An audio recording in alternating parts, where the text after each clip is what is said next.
Time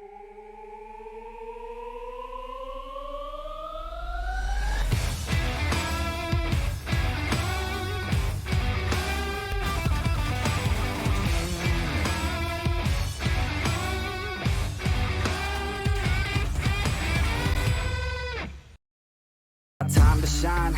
Yo, that's the kind of state of mind you gotta combine with hard work and time. You gotta climb to the top. Don't let yourself drop till your heart stops. Let this beat rock. Got a new clock and a new stock for this new rock.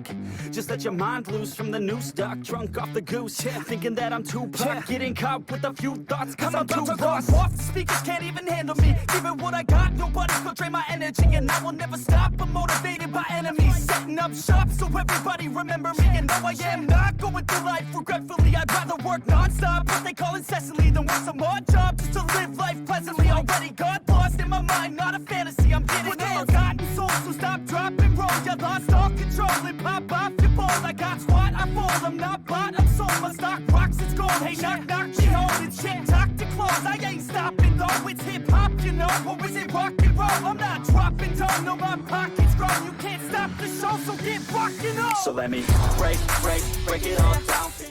I ain't never giving up, I ain't never giving up. Taking that crown from you. I ain't worried about you, I ain't never. So let me break it all down for you. I ain't never giving up, I ain't never. We are live with Nemesis, episode 38, 10 weeks away from end game 4. I am Alexandra Shaw, and normally I'd be joined by the Star Jammer Jay Scott, but if we look, he appears to have something on his mind that he couldn't say at his job.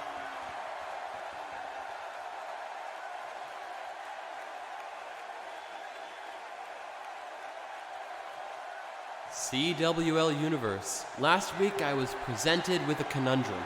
I extended a generous opportunity to Anarchy Inc., as well as a gentleman's challenge to Alex Perez.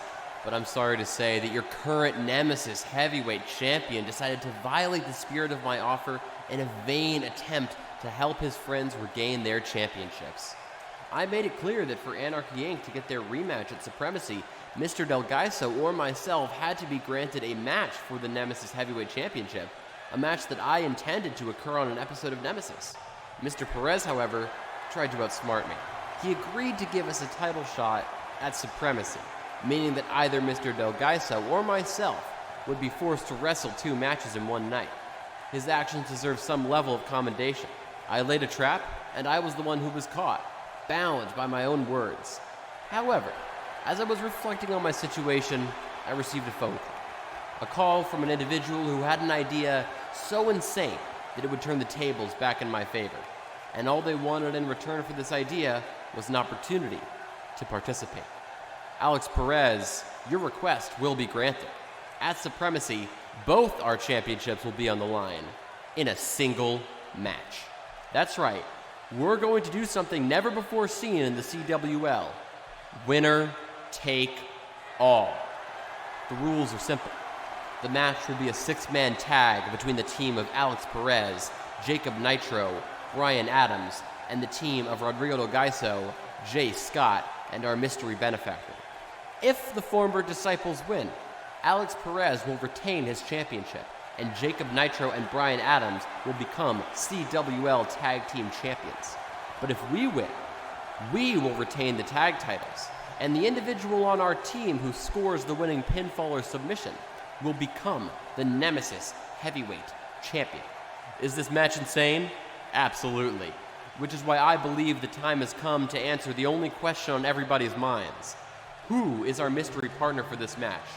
Well, CWLUniverse, it's the only man who could come up with something so crazy.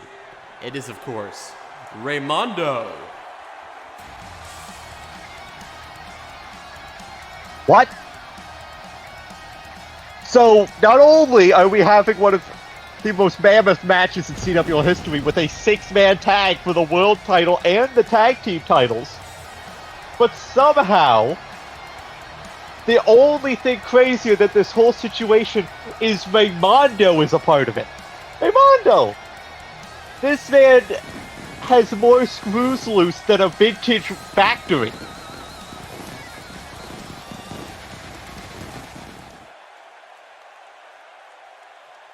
Yeah, America's greatest devil world, maybe ever.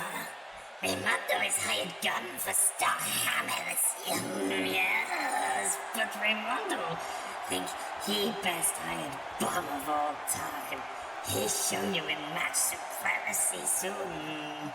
But Raimondo Weiss, no Starham will only best team supremacy because Raimondo on team. One night only. Raimondo makes Starham LLC. Starham in Sky.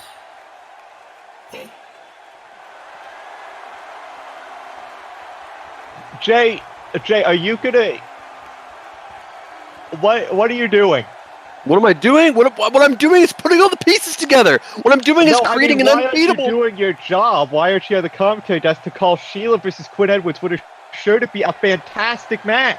I'm here now, and I'm very excited for this first match of the night. I'm going to let the CWLUniverse digest what I said. I'm going to focus on this excellent Nemesis card we have lined up, starting off with Sheila versus Quinn Edwards, a really excellent match that I cannot wait to watch unfold. Yes, a match where a lot of pride is on the line. Neither woman wants to pick up yet another loss in this cup.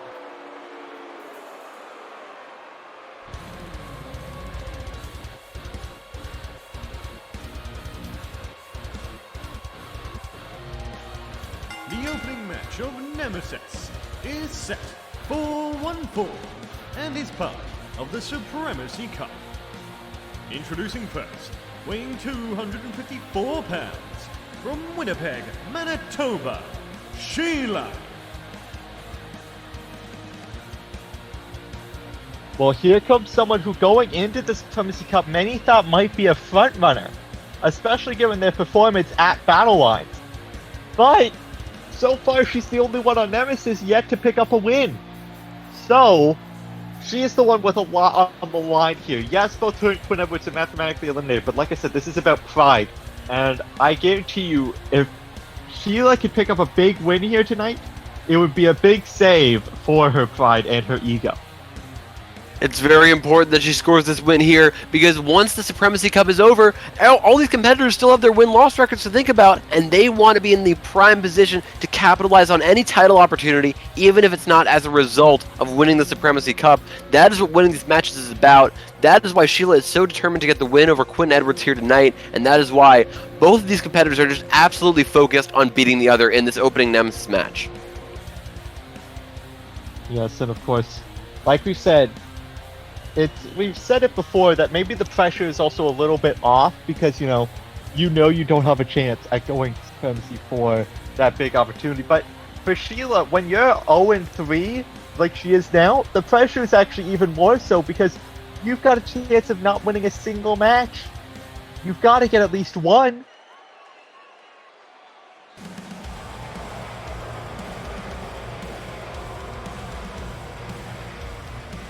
And her opponent, weighing 200 pounds, from Los Angeles, California, Quinn Edwards.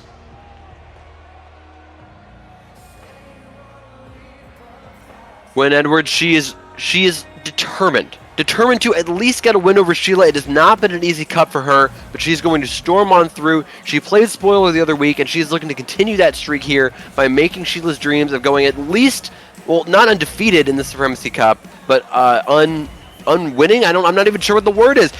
I'm so unprepared to say something like this about Sheila because she's been so dominant in all of her previous performances before the cup.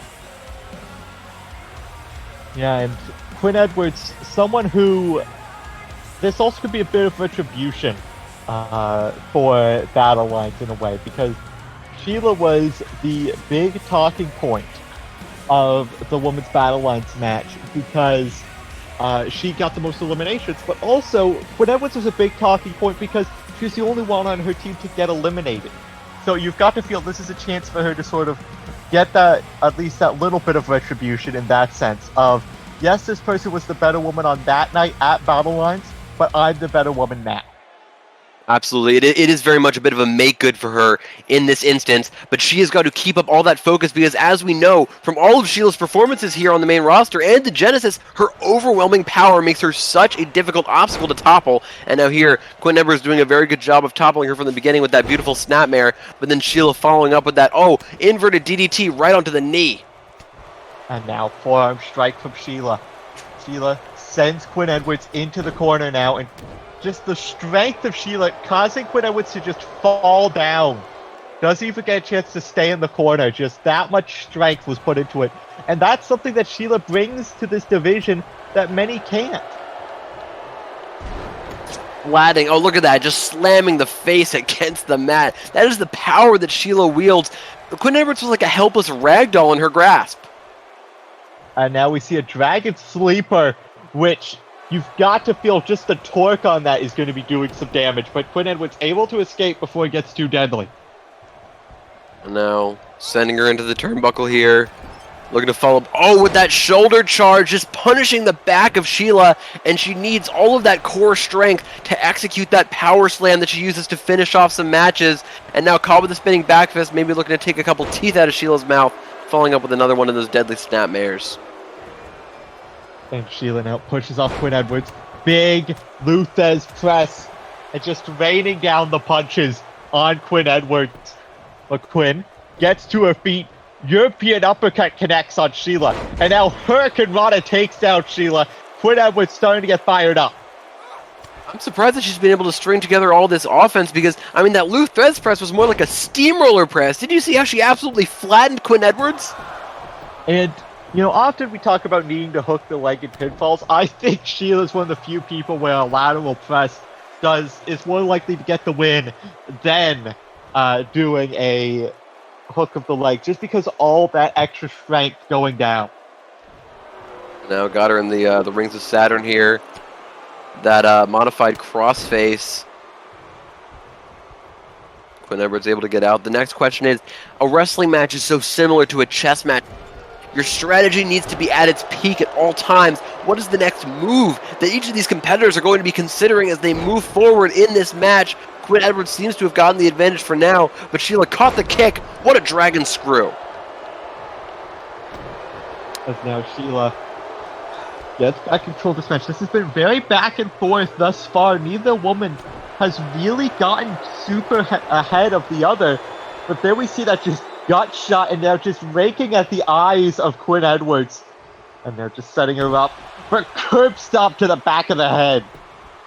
Some people have criticized the fact that Sheila likes to utilize that fishhook maneuver, and really, I think that's ridiculous. People say she doesn't need it because of her, her dominating strength and incredible power. I say, if you see an opportunity to get in a little bit of offense, like something with that fishhook, you take it. It doesn't matter if you can lift a truck or, a feather. If you can do a move, you do the move. Oh, and there we see what looked like a $1 million dream locked in there by Sheila, but Quinn Edwards able to get out of it before it was fully locked in. That is the kind of offense that Quinn Edwards has.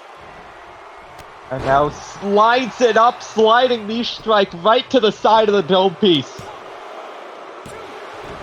But not enough to knock out the big woman. And now Quinn getting to her feet. I think she knows she has to go for the Quinn driver, but Sheila again going for the eyes and just tosses Quinn face first to the mat. The strength. Look at the abs. Look at the biceps on Sheila. She's ridiculous. Yeah, no, I said her size and her strength is something that many people in this division can't quite attest for. I mean, there are many technicians, many high flyers, but there's only one Sheila. But I think that Quinn Edwards, she seems to think that she has the key element to crack this code, to solve this enigma, and it's a little taste of that Quinn driver, spiking her right on the back of the neck. But it's not enough. Quinn Edwards not able, and I think Quinn Edwards for a second nearly thought she had won, but the referee telling her no, it was only 2, as Quinn Edwards now going to the top rope, looking to go and do whatever it takes to put Sheila down. He has her up there. Oh, look for the missile dropkick, but swatted away by Sheila. Goes for the dropkick, not able to get, and again, that fish hook, like you said, just raking at the eyes. of Quinn Edwards. Sheila not afraid to use some underhanded tactics.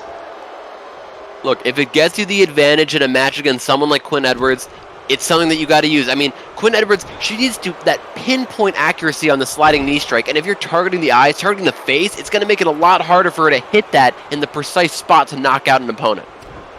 That's now big right hand, and there we see the $1 million tree finally locked in, looking to get the tap out victory, and there we see Quinn Edwards out like a light. Sheila has finally picked up a win in the Supremacy Cup.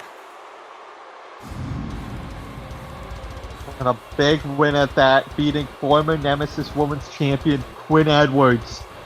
And while obviously she will not be walking out of this cup the winner, but I do think if there was ever a momentum shift for Sheila, it was right now.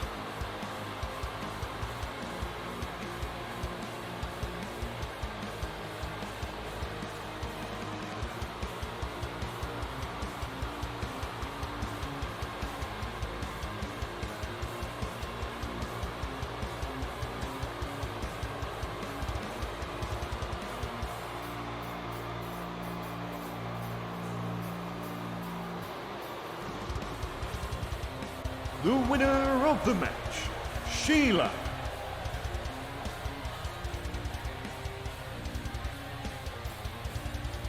Sheila just with a big win.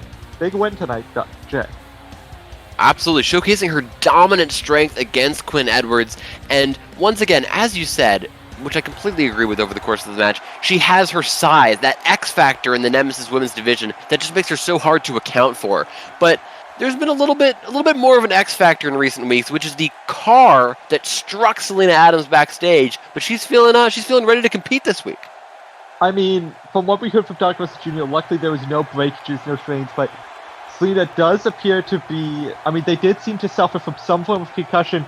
I mean, I've not heard that they're medically cleared to compete, but, I mean, they say they're good to go, and they're here, so I guess they're good enough to fight Pinball Witch. We'll see how they do in their first match back.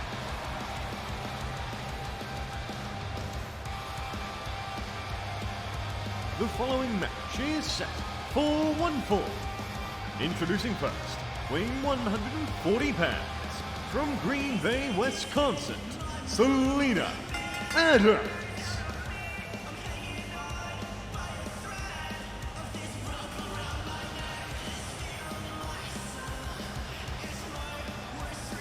Well, this is a old site.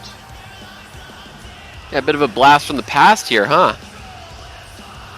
Well, we know Selena Adams said that she's been having some memory issues. And it seems like we're getting a blast back to Season 2 here with Selena Adams.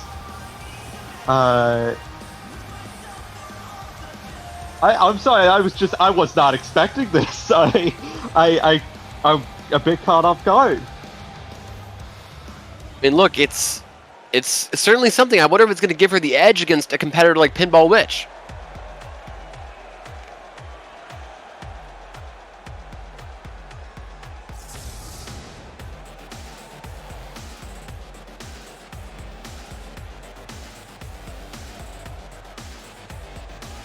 And her opponent, weighing 139 pounds, from Tucson, Arizona, Pinball Witch.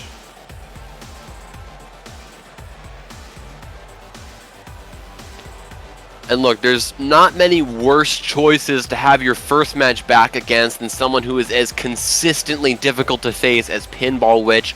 You know, she's not the most winningest competitor on the roster, but she certainly has that X factor, that unpredictability. When you're in the ring with Pinball Witch, you never know quite what you're going to be facing. She seems to have, be able to hit offense from any angle, be able to counter offense from any angle. She's just something mysterious about her, something almost arcane.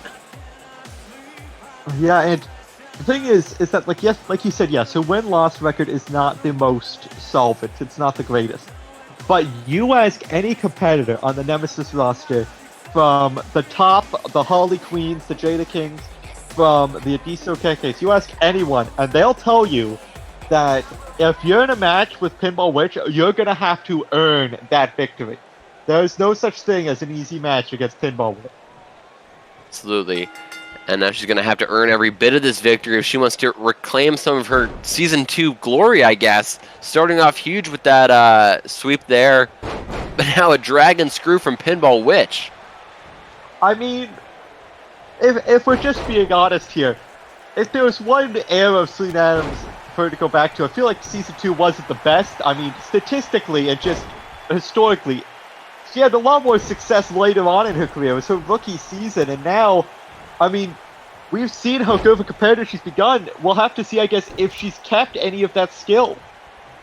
Now with that huge handspring, or handstand drop, I should say, right across the abdomen of Selena Adams, Pinball Witch showcasing just why she's such an unpredictable competitor. I've never even seen that before. You know, only a 1 count, though. And yeah, this is going to be quite the interesting match on both sides of competitors, because also, you know, we said Selena Adams very likely is not 100% going into this match. Pinball Witch on a bit of a losing streak. If there's ever going to be a time for her to break it, I'm not saying she's taking advantage of Selena Adams, but she's definitely got a chance to take advantage of the situation. I mean, I've heard some of the comments through the grapevine that Selena Adams was making as she was recovering, and it definitely seems like she's not at 100% mentally. I wonder if this loss of memory, this amnesia, is going to disadvantage her in a wrestling match. I mean, she's faced or seen Pinball Witch matches before. Could her loss of memory, harm her kind of experience against this competitor, but Pinball Witch will still retain all those memories? It just seems like she's put herself at a huge disadvantage. I mean, we say put herself at a huge disadvantage. She's at a huge disadvantage. I doubt Selena wanted to get hit by a car. Most people don't want to get hit by a car, to be completely honest with you. I'm referring to this match specifically, not the car accident, although that was definitely not up to her.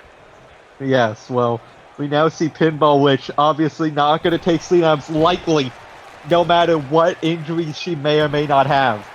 As now stomping on the ankles of Selena Adams. Into a 1 count. Selena Adams, though, able to kick out, still at the same level as she was before. She's not necessarily going down easy. Now, sending her against the ropes, leaps over, drops down. Certainly not letting her have it easily, looking for that rolling wheel kick, but Selena able to dodge out of the way. Hit 2 hammer fists on the back of the neck before Pinball Witch was able to dodge. Pops up. Oh my goodness, what a European uppercut! And now, Pinball Witch is center of the ring, Selena Adams. And where did she go? Wait a second, 630 senton! The high orbit! We haven't seen that in forever! And now immediately into the Selena Sunset, Selena Adams. I talked about going deep in the playbook. 630 into the Selena Sunset, picks up the win after Pinball Witch was in control for so much of that match, and then Selena Adams just out of nowhere with the 630. Just absolutely destroyed her. How impressive.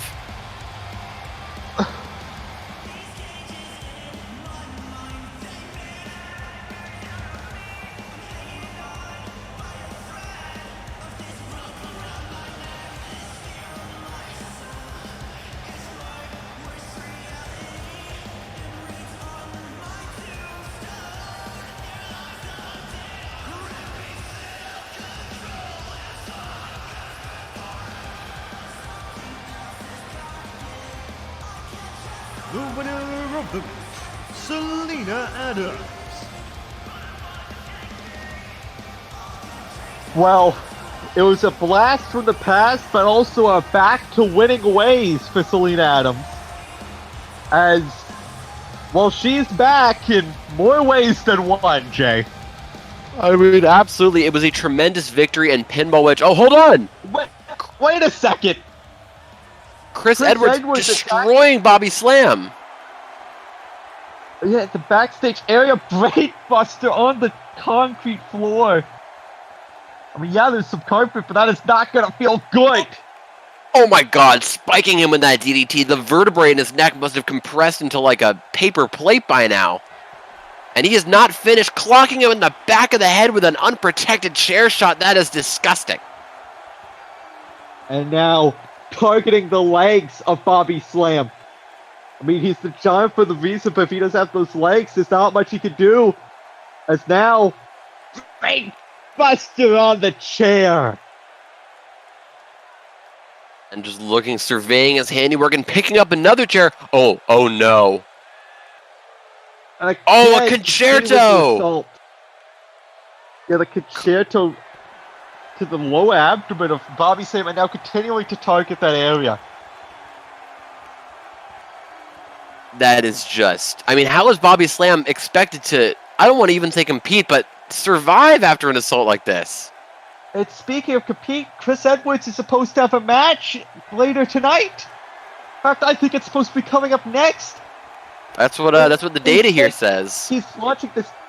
Yeah, and now he's just launching this heinous attack on Bobby Slam. You know, heinous or heroic, it's certainly, I would say it's up for debate with the CWLUniverse. But up next, I think we have Chris Edwards' match, and he's just beat down Eli Evans' faction mate in the form of Bobby Slam. Golden Mask, who's going to be accompanying Evans to ringside, is not going to be happy about that at all. Absolutely not. And I get wanting revenge for the 2-on-1 handicap match, but, I mean, Bobby Slam's career might have just been ended right before our eyes. And Chris Edwards is to blame for that. I mean, I don't know what to say anymore.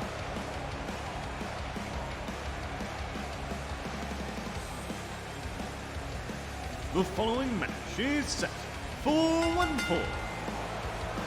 Introducing first, accompanied by the Golden Mask, weighing 244 pounds, from Birmingham, England, representing Backroom Dealings, Eli Evans.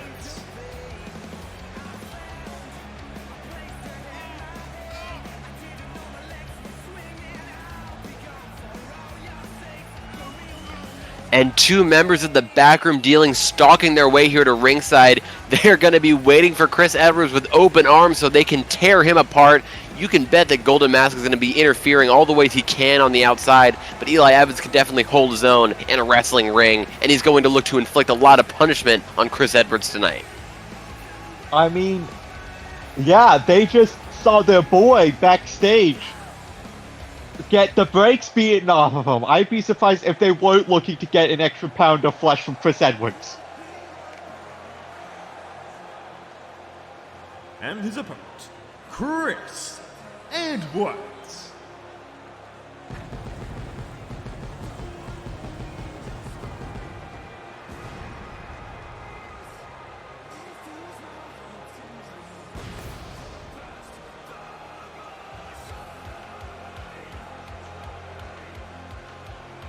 And make his way down to where Chris Edwards, who has not done the best job making any fans or friends since coming to Nemesis. I mean, he debuted, and then he stole the Nemesis World title, and then he tried to end the career of Dark Wrestler Jr., and now he may have just ended the career of Bobby Slam. He has not endeared himself to anyone. Ever. And eventually you've got to feel it's going to come at his detriment.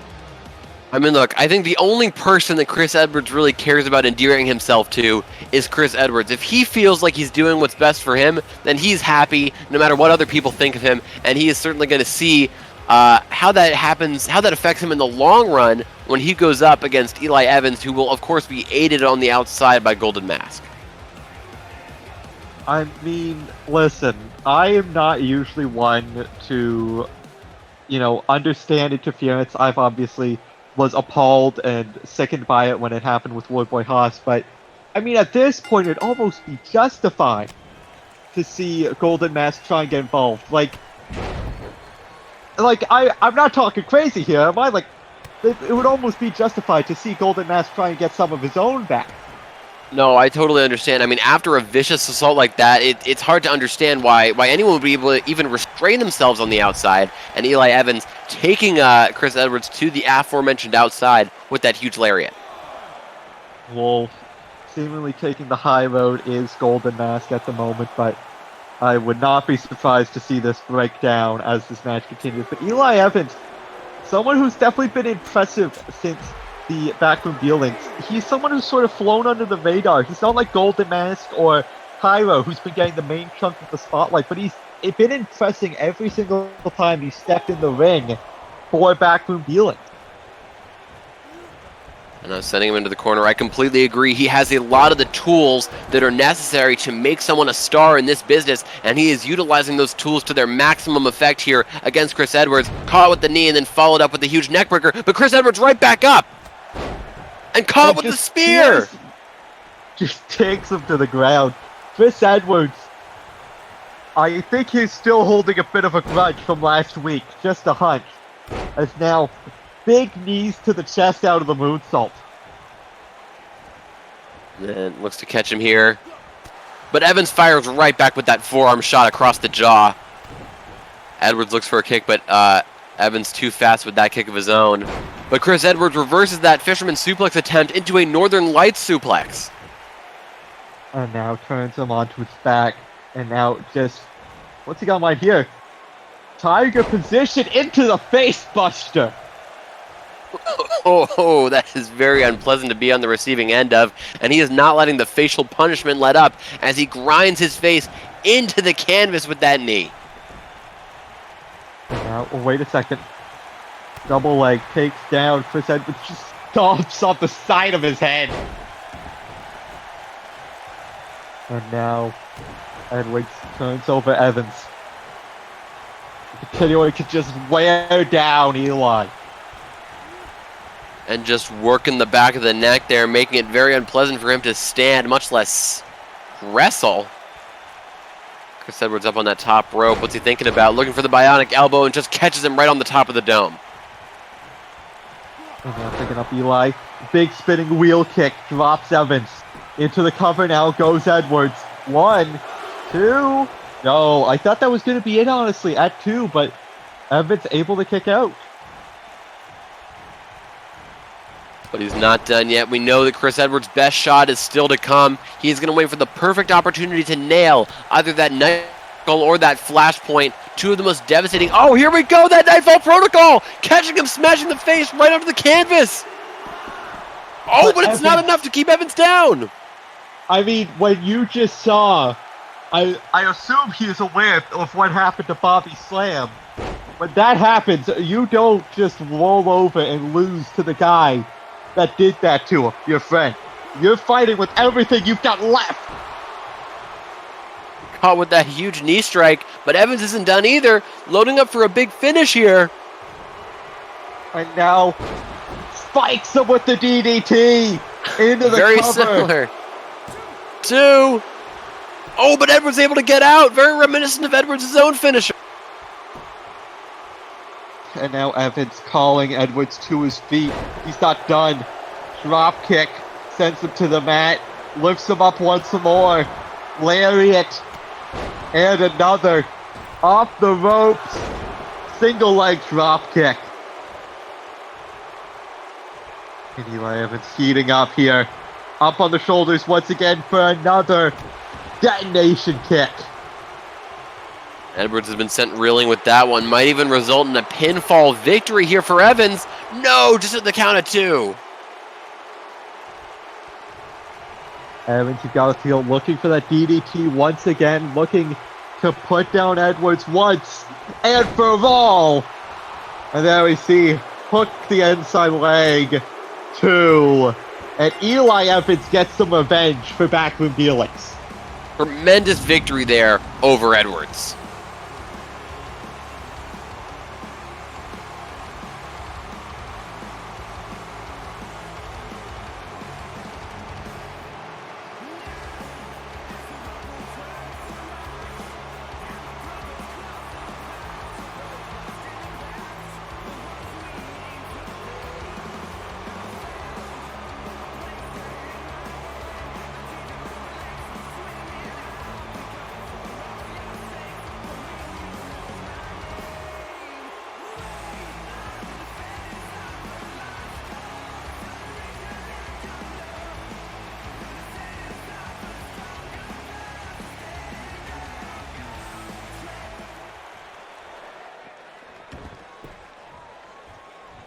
And Cairo, he's not one to let go of the revenge. He wants a little bit of revenge himself.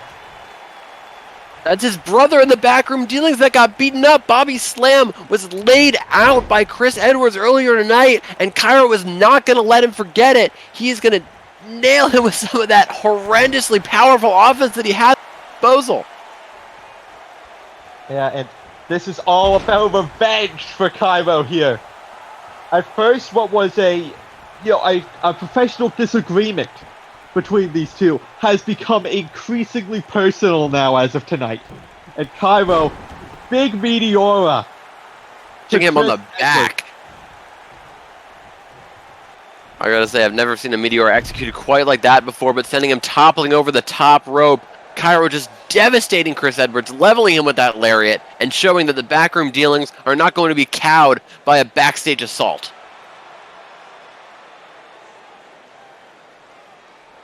And as Cairo and the rest of backroom dealings sort of stand tall over Chris Edwards, getting some revenge for their fallen comrade of Bobby Slam. I guess now we are supposed to move on to our next match of the night. As coming up next, we've got some tag team action, Jay. I mean, look, this is extremely exciting. Connor Gates and Johnny Gemini, two of the fan favorites here on Nemesis versus Samuel Black and the new Tora Khan, the man who has sort of replaced Damian Morgan here on Nemesis. I don't even know if man is the right word. I guess monster? Beast? Monster? Yeah, I think he's been referred to as the Beast within. But now it is the Beast among us.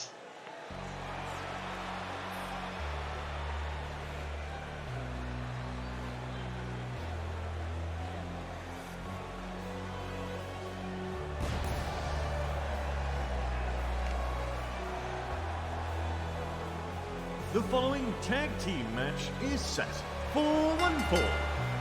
Introducing first, weighing 205 pounds, from Minneapolis, Minnesota, Johnny Gemini.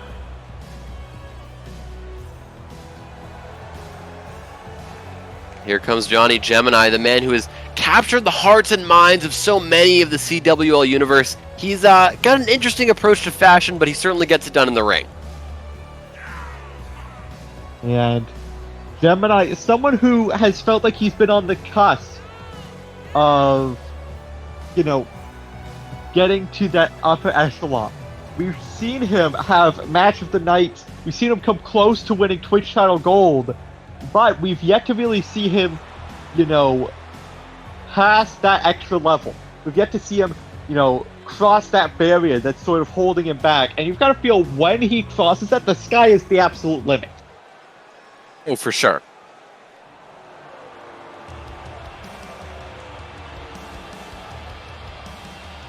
And his tag team partner, weighing 210 pounds, from Dudley, England, Connor Gates.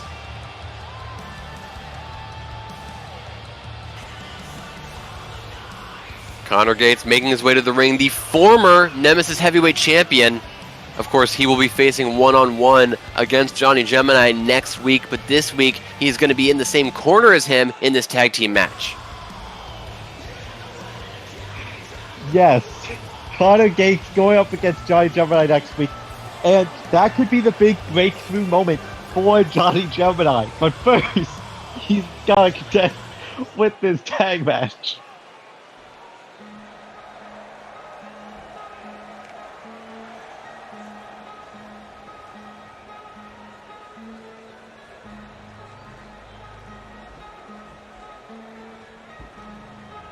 And their opponents. First, from Detroit, Michigan, Samuel Black.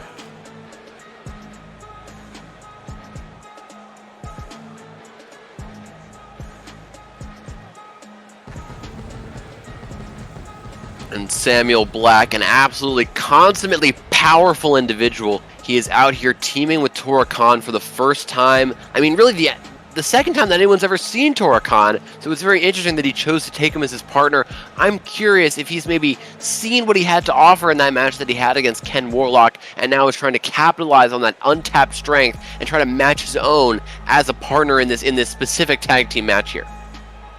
I mean, the second time we've seen Tora Khan, probably also like the second time we've even seen Samuel Black in tag team action. He's not necessarily a man that works well with others, you know. That's true.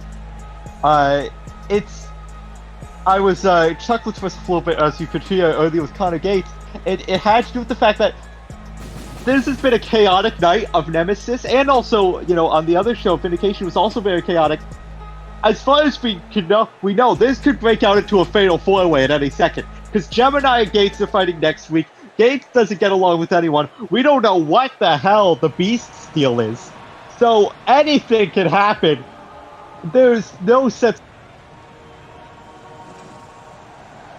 And his tag team partner, weighing 325 pounds, from Belfast, Ireland, Tora Khan.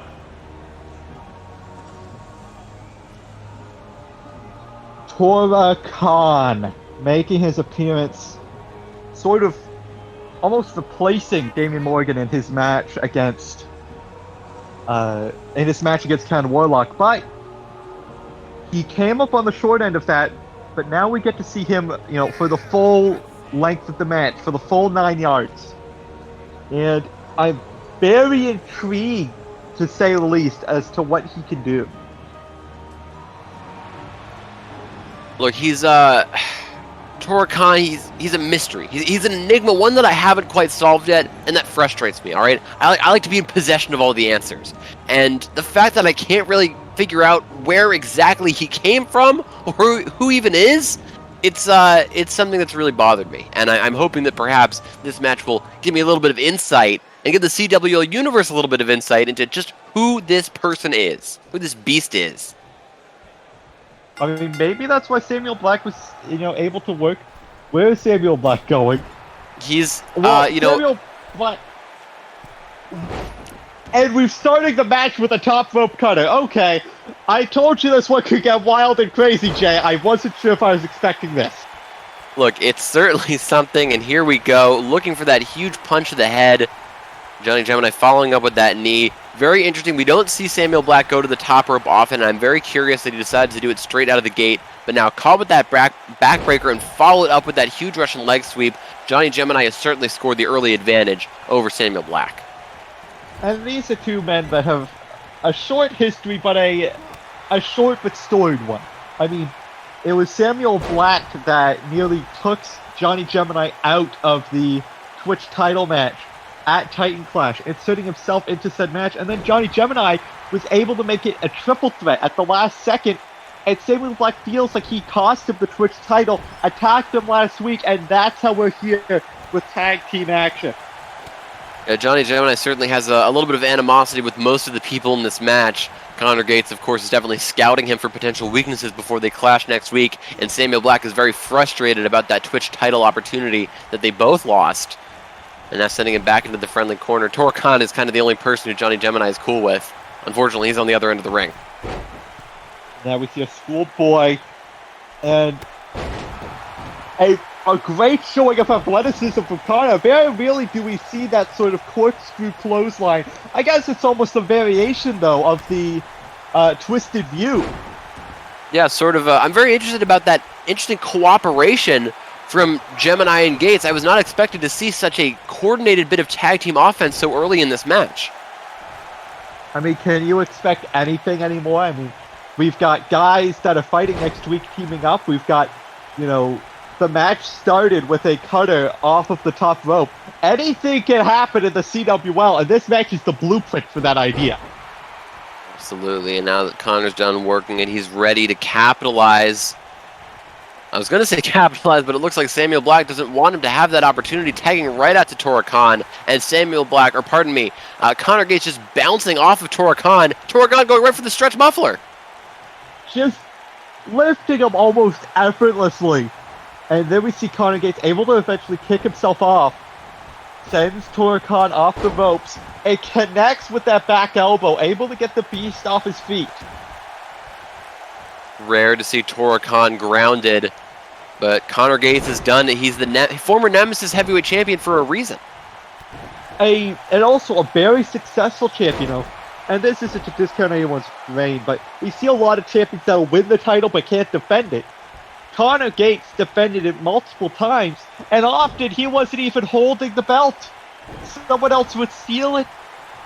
That is very true. He certainly had a lot of misfortune at the hands of Chris Edwards, and maybe he's taking a little bit of that out now here on Tora Khan with that huge jawbreaker. And look at that, lariat in the corner, following up. What a bulldog! And Tora Khan making the tag back out to Samuel Black. Goes for a kick, gets blocked by Connor Gates. Connor Gates on a whole nother level right now. He is just firing on all cylinders, but right now, that engine might have just been stopped by Samuel Black. And tossing him into the corner there. Could go for a tag, but his partner is not up there. Instead goes with that huge lariat. Picks him up here. Before. Been out slammed by Samuel Black. Incredibly powerful side slam. Oh wait, I think I know what he's going for here. He can't be thinking about it. Going for it, that full Nelson slam. Just drops him face first into the center of the ring, into the cover, but Gemini goes to break it up, and he does. And, you got to maybe Gemini was hesitating. Maybe he'll let Connor Gates take the fall, but I don't think he wants to see Samuel Black come out here with a victory.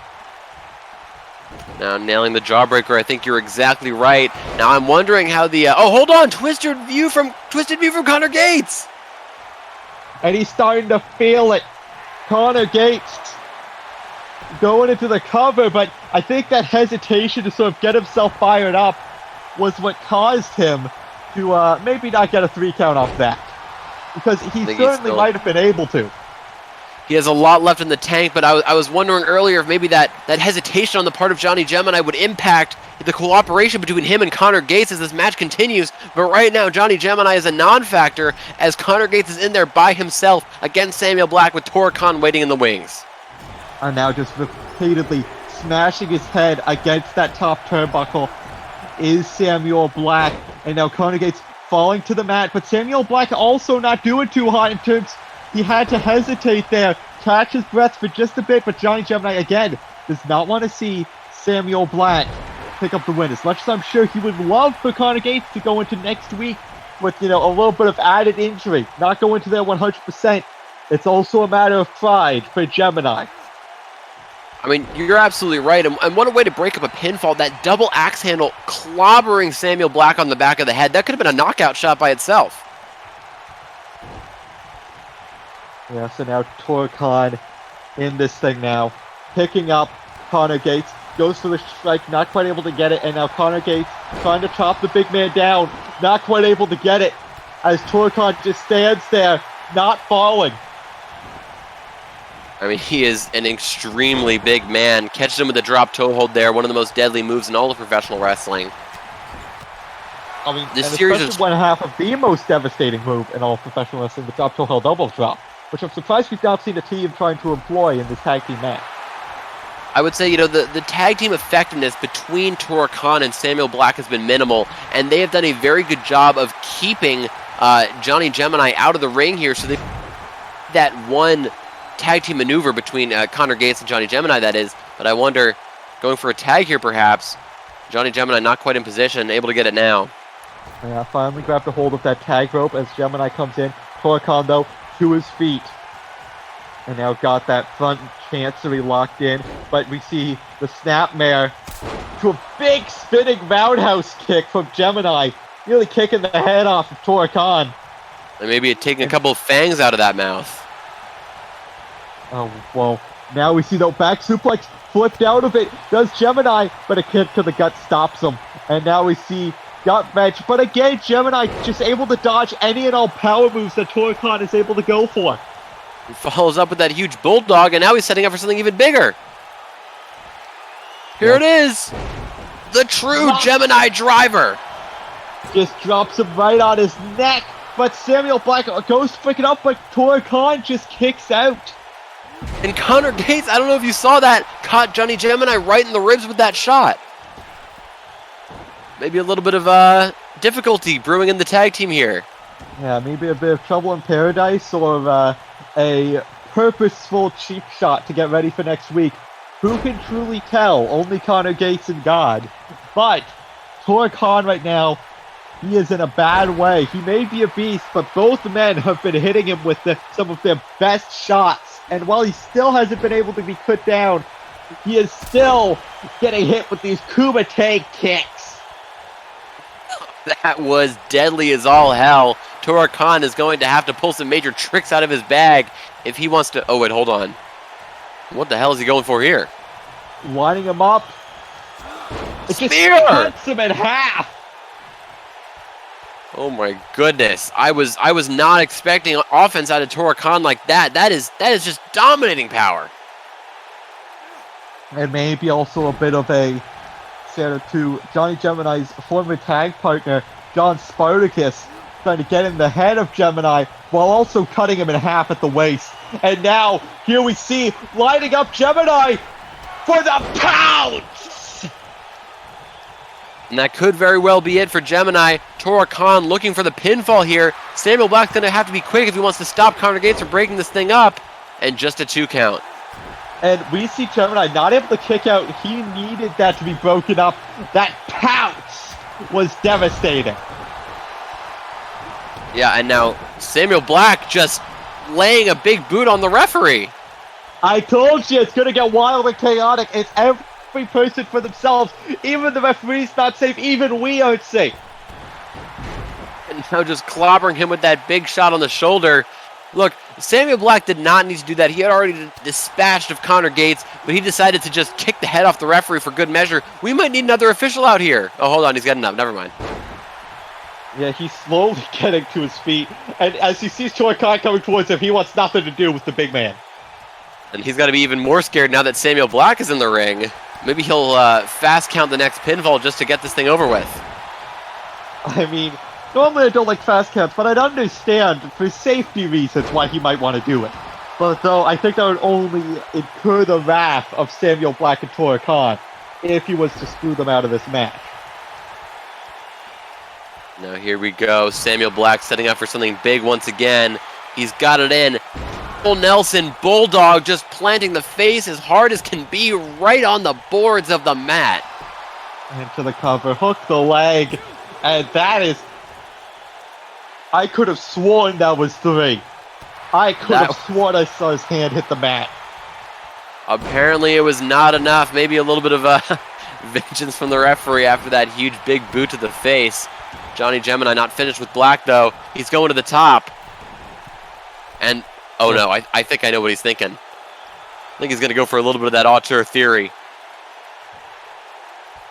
Goes to the top rope.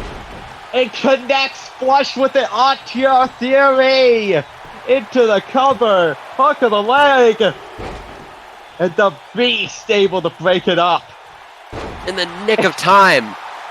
And also Connor lays Gates. down Gemini with that lariat. Jeez. And Connor Gates does nothing to stop this offense from Tor Khan on Johnny Gemini. I think he's letting him get weakened up. He's letting him get tenderized for their match next week. And now Samuel Black into the cover after the assault from Tor Khan, but still not enough. Too much time had passed. As now Statmare into the Kumite kick. He is just firing off these shots left and right. Doesn't even go for the pinfall, though. Samuel Black too quick. Gets the arm drag. And now tag in Tor Khan as Johnny Gemini makes the tag to Connor Gates. And Connor Gates now coming in, but immediately gets slammed down by Tor Khan. Tor Khan's having none of it. And a choke breaker. Just right over the knee. Samuel Black, someone who has a lot of experience with backs being broken. Tor Khan showing that he is no slouch in that regard either. As now Gates though getting to his feet. Huge forearm shot, but the Beast gets right back up, only to get laid out once more. Connor Gates picking his moment, waiting for the opportunity to strike. Yeah, also maybe looking to catch his breath a little bit after having the wind driven out of him by that choke breaker. And now, big right hand drops Gates. big right paw, you should say. I guess, yeah, he does seem to have paws. But now... We want to be, wait a we second. try to be anatomically correct with all of our CWL competitors. Although Connor Gates here looking for that, catching him with the kick right in the sternum.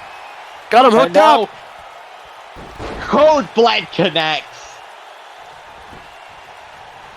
Into the cover, hooks the outside leg. 2. And Connor Gates, it took everything either man had to throw at them, but Connor Gates and Johnny Gemini with the big win here tonight. The winners of the match, the team of Johnny Gemini, Connor Gates.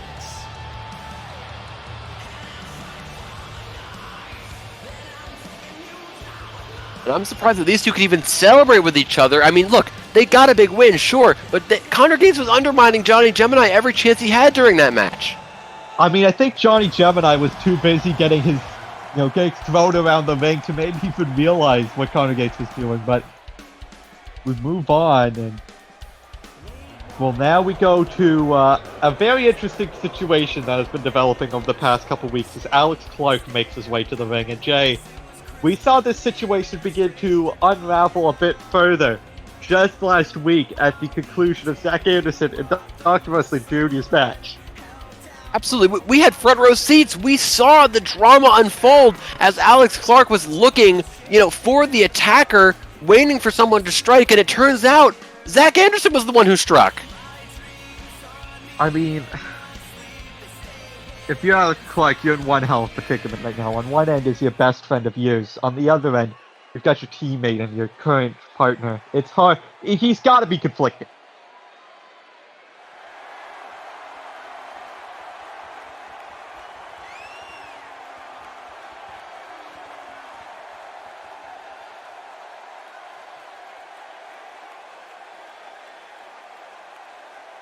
Well, I said he must be having some thoughts about it. He doesn't appear to be sharing them with the active public as of this point. I think he's looking to share them with Zach Anderson. And Jay, I guess sort of what do you make of everything going on with Zach Anderson attacking Dr. Wrestling Jr. and Alex Clark sort of being caught in the middle of this? I'm waiting for a little bit more clarification, I guess. I don't understand exactly what's going through both of their minds. The situation, as you mentioned before, is so complicated. I have no way of knowing really where their true loyalties lie. I think at this point only time will tell where each man's head is truly at. I mean, I think that's what Alex Clark is trying to, figure out. I think he's trying to figure out if he should be trusting Zach Anderson as we see him, trying to talk some sense to Zach Anderson. But Zach Anderson, I mean, he's not saying anything. And I don't think he will. He's trying to understand with him, trying to reason with him, but hold on! Dr. Wrestling Jr. telling him that he gets a little bit of what he deserves after nailing that Hurricane Rana, but Zach Anderson has been grounded, and Alex Clark is now pushing the doctor away. He's trying to break it up. I don't think he wants Dr. Wrestling Jr. to hurt his friend. I mean, we said it last week, these two are closer than a lot of friends, even most brothers, is Alex Clark and Zach Anderson. And I know him and Dr. Wrestling Jr. are part of the Kings, but they're a team, but you've got to feel Alex Clark is conflicted. Absolutely. I mean, they're disagreeing among themselves. I mean, could this relationship between Alex Clark and Zach Anderson be the end of the recently developed Kingsmen? We're going to have to find out, but speaking of finding out, we recently found out that next week, Jake Eagle has answered the challenge for TJ Black's Twitch title, and TJ Black will be defending that title against Jake Eagle in 7 days' time. But tonight, he's got to worry with that damn dirty menace, Warboy Crawl of Haas. I don't even want to talk about him. Give me the other Warboy, the good one. He's taller.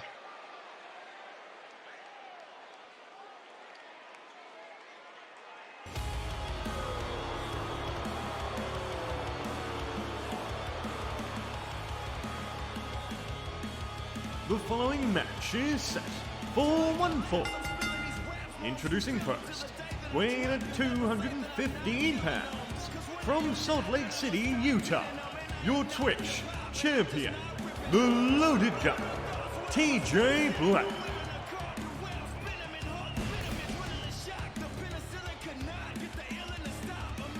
Well, here we come.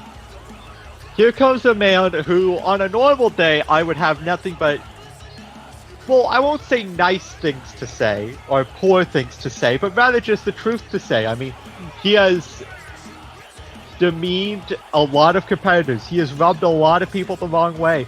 But also, he is inarguably the greatest Twitch champion we've ever seen. A 3-time Twitch champion, the longest reigning Twitch champion. And many have said that he has helped elevate that title to another level. But also, you have to keep in mind, he's also done things like the POG title to try and get a stir out of people. So, he is a complicated figure in the public eye as one TJ Black. I mean, you're absolutely right on that front. A lot of people, they don't know whether to praise him or boo him, and that is exactly what is going on here as he raises that title to a very mixed reaction, I would say, from the audience. I mean, you've got to respect him as a competitor. He's got one of the most dangerous submission holds in the world right now. But he, in terms of morals, well, he's not got many. I'm sure he's got a couple. More than Warboy Haas does, that's for damn sure. Look, he's a consummate athlete, but a despicable person. I think that's what you're trying to say. And he's the lesser of two evils in this match. Well, I like to watch you get a little mad sometimes because you're very entertaining when you're mad. That is why my support is going to be firmly in the corner of Warboy Haas during this match. Yeah, of course you would. You like it when people try to take the easy way out, when they cheat, when they are disrespectful to this business, no, this sport. Nay, there's a lifestyle that is professional wrestling. How dare you side with him?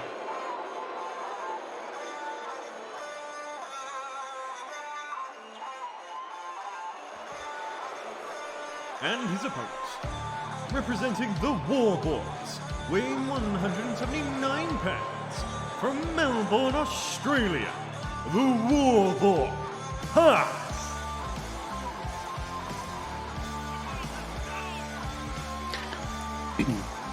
The menace that plagues my commentary partner's nightmares, Warboy Haas is making his way to the ring. Menace to society, to our way of life, Jay. Our way of life is being challenged by this little 4'0" twink who can't keep his nose out of other people's business. I'm quite honestly sick of seeing him out here. I don't know why GM Tommy Hazard isn't doing anything.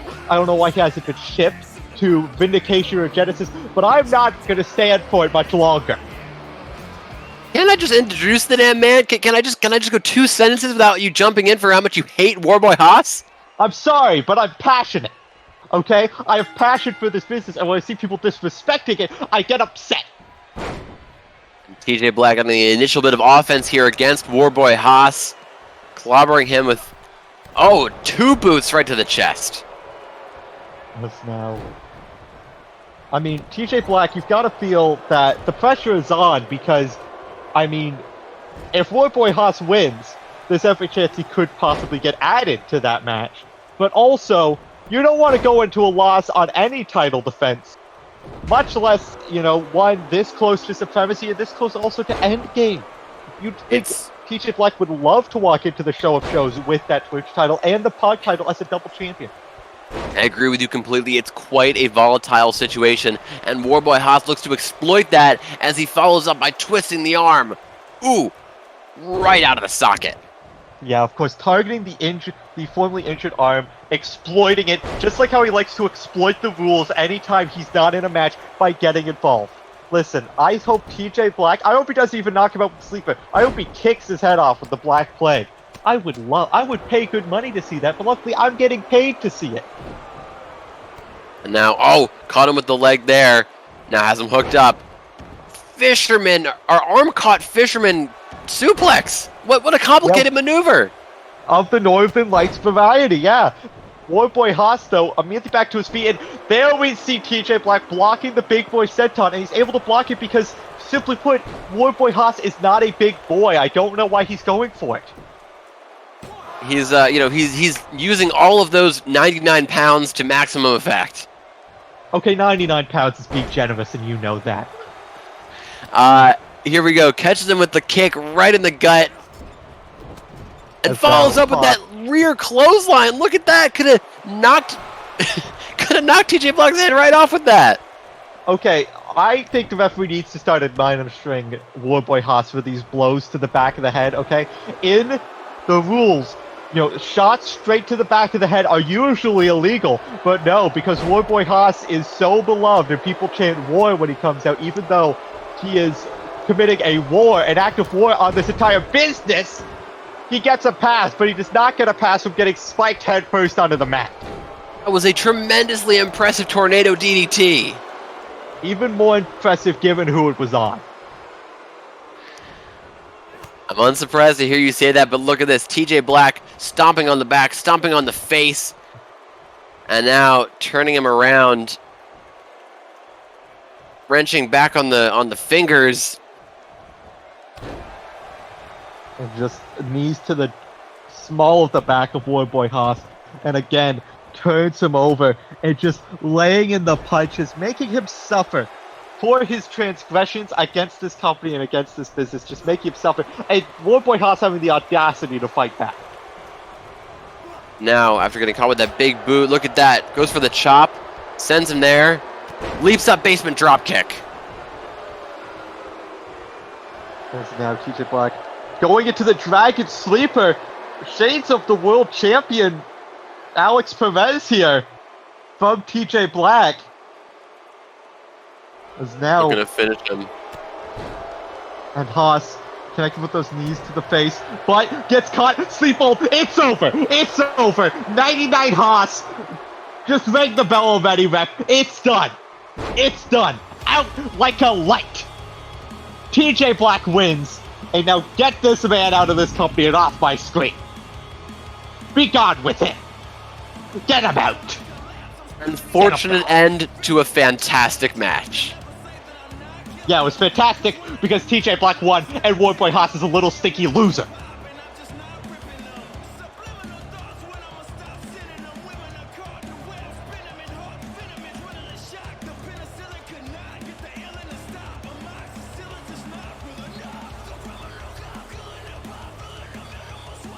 The winner of the match, TJ Black.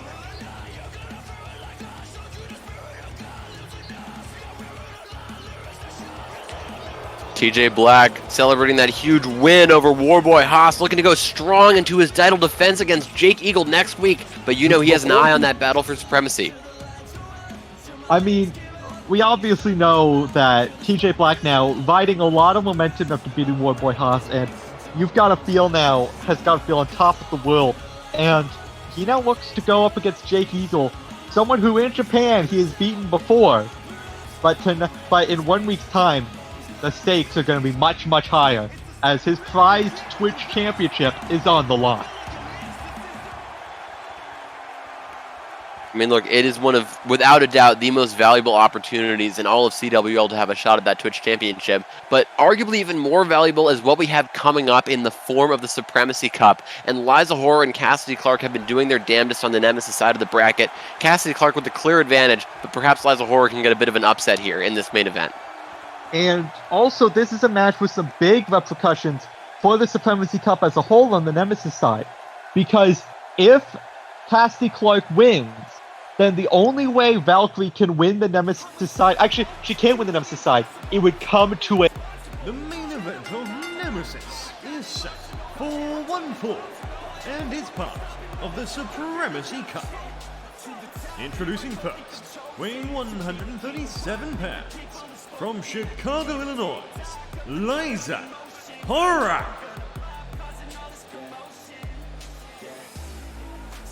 Here comes Liza, of course, sister to Zistro Horror, who is part of the Crimson Dragons over on Vindication, but she is over here all by her lonesome. She is trying to win the Supremacy Cup, although it is certainly be difficult considering the competition she's going up against. Absolutely. I mean, Cassidy Clark, she's undefeated in the Cup so far for a reason. And next week, Cassidy Clark goes up against Holly Queen, arguably her biggest challenge yet. But a lot is riding on Liza Horror winning this match. Like I said, if Valkyrie wants to win the Cup, she needs Liza Horror to win. And That's a big ask right now. And her opponent, weighing 155 pounds, from London, England, Cassidy Clark.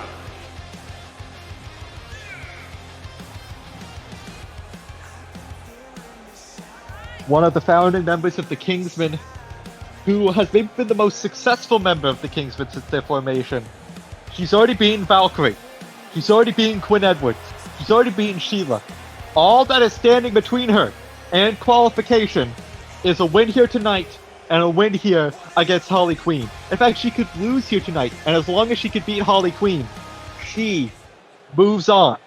But tonight is a lot riding on Liza Horror, and I'm sure Cassie Clark would love to go into that match against Harley Quinn undefeated. Well, she starts out huge, clocking her with the forearm, but Liza immediately fires back with that boot to the stomach, and now wrenching on the arm. Oh, look at that. That is horrible. That is just torture on the shoulder. Yes, it is. It's now continuing to wrench on that arm is Liza Horror. And, you know, once again, the intelligence of the CWL competitors comes into view here. We know just how much strength Cassidy Clark needs to execute one of the most deadly moves on all of Nemesis, the Blessing in Disguise, that huge suplex that she executes to win so many of her matches. But if she doesn't have the arm strength to execute it, it's going to be very difficult for her to get the victory. Absolutely it will be, and, you know, we've seen this before on the Vindication side of things, and we see it to some extent here on Nemesis, where as this cup goes on, you're going to see people losing maybe a bit easier than they would, whether it be a submission or pinfall, and that's just because they've not really had too many breaks. They've not really had a chance to really rest on their laurels.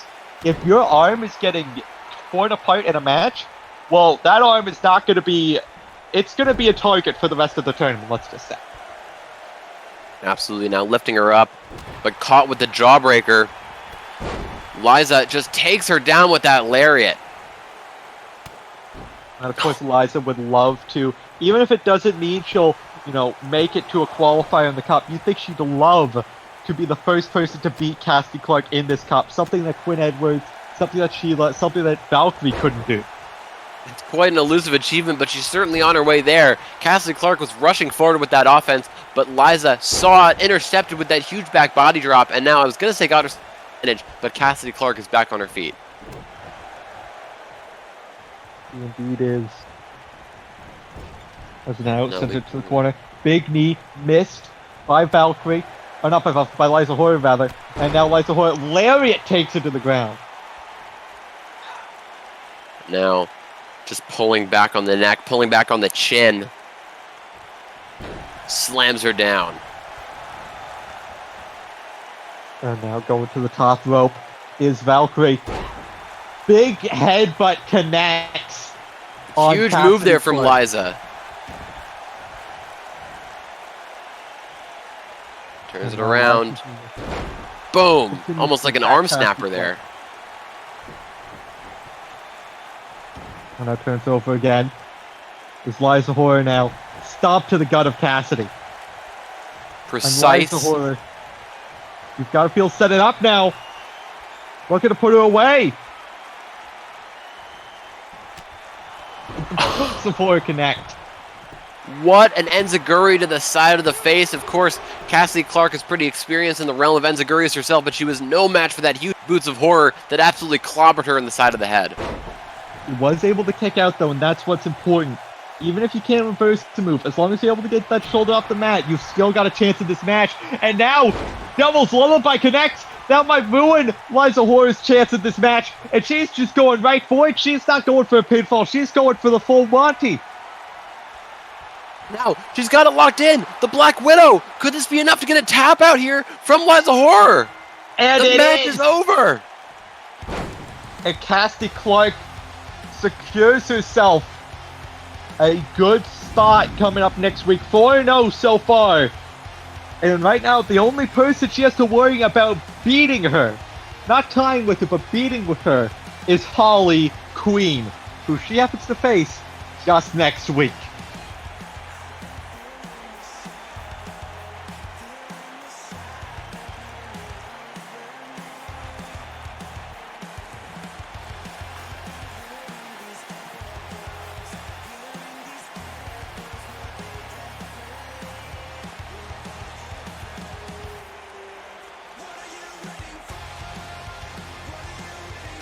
the winner of the main event, Cassidy Club.